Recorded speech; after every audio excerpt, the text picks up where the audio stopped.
Phil Donahue is one of these journalists from the past who actually spoke truth to power. So in 2003, he was fired from MSNBC for coming out against the Iraq War. The decision to release me came from far above. This was not an assistant program director who decided to separate me from MSNBC.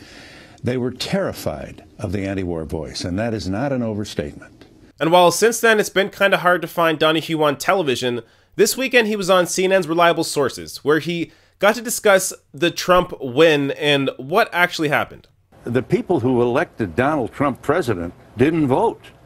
It's a little bit of a difficult thing to grasp, but I made that mistake true. On air yesterday. I said on CNN, oh, well, 46% of the country voted for President Trump. Actually, no, about 19% of the country voted for President Trump, and then a little bit more for Clinton, and then a lot of people didn't vote. Hypocrisy is killing us. We're running around America, America, and at least half of us don't vote. Only 17% of 18 to 24, the earliest voters, are not voting at all. It's really, I think, apathy that's killing us. Bernie did get it, but it was cynicism that killed him. Well, I would like to vote for him, but of course everybody knows he can't be elected. Socialism, woo-woo. So the point Donahue brings up here is one that a lot of people don't tend to think about. The fact that half the country didn't vote for Trump.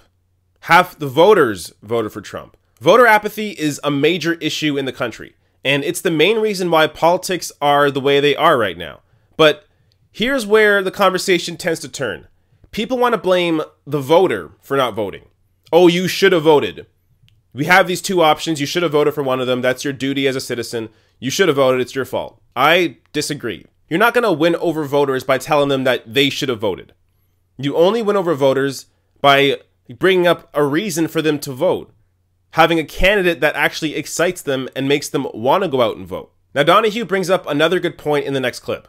If the press got out of Washington, stopped worshiping power, go like so many people, Amy Goodman and other people are doing, go to where the silence is, you're going to get more truth the lower you go. All you see on the Sunday shows are secretaries of this and that, and powerful people.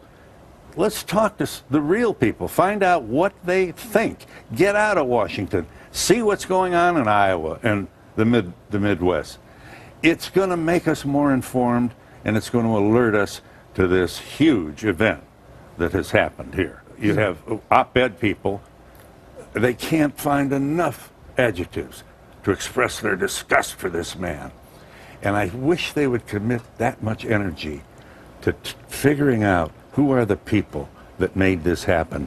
And I think they're going to discover it's not in the stars, it's in ourselves. We got Donald Trump because we let it happen. And one of the reasons we can't figure it out, is because major elite media, as he would call it, failed us.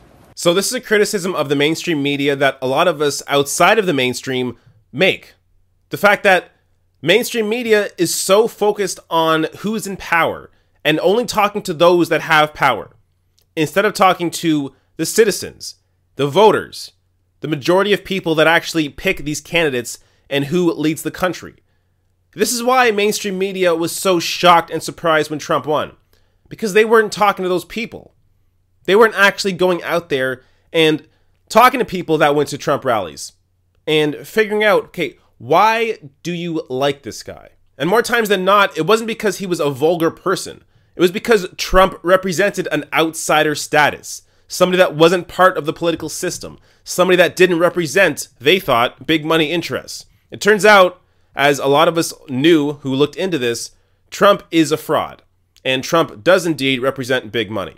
But as somebody who ran outside the system, or somebody who wasn't a politician before, that wasn't as obvious to a lot of voters. But if the media actually went out there and talked to people, they may have been able to catch this anti-establishment sentiment that was growing within the country.